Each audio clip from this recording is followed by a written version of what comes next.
একটা ম্যাজিক দেখবে, এই দেখো, দেখলে? চলো, এটাকে বানানোর জন্য প্রথমে আমরা একটা দেশলাইয়ের বাক্স নিয়েছি।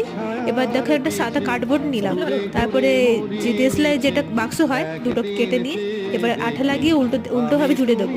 এবার যে কার্ডবোর্ডটা আছে কালো, ওটা এবার মানে ওর উপরে এবার জুড়ে দেবো। এবার দেখো একটা কয়েন নিয়েছি, কয়েনের সমানে এটা গোল করে প্রথমে কেটে নিতে হবে। এবার যে গোলটা যেটা আছে সেটা হচ্ছে যে সাদা যে কার্ডবোর্ড দিয়ে যেটা করলাম সেটার উপরে এবার লাগিয়ে নেবো। লাগিয়ে একটা পেন দিয়ে এবার দুটো মুখ এঁকে দেবো, মানে যাতে ভালো লাগে দেখতে। এবার দুদিকেই মুখটা এঁকে নেবো।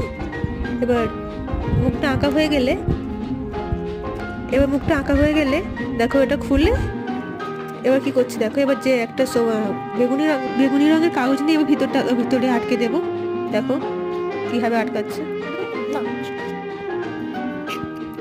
দেখো কেমন ম্যাজিক দেখি।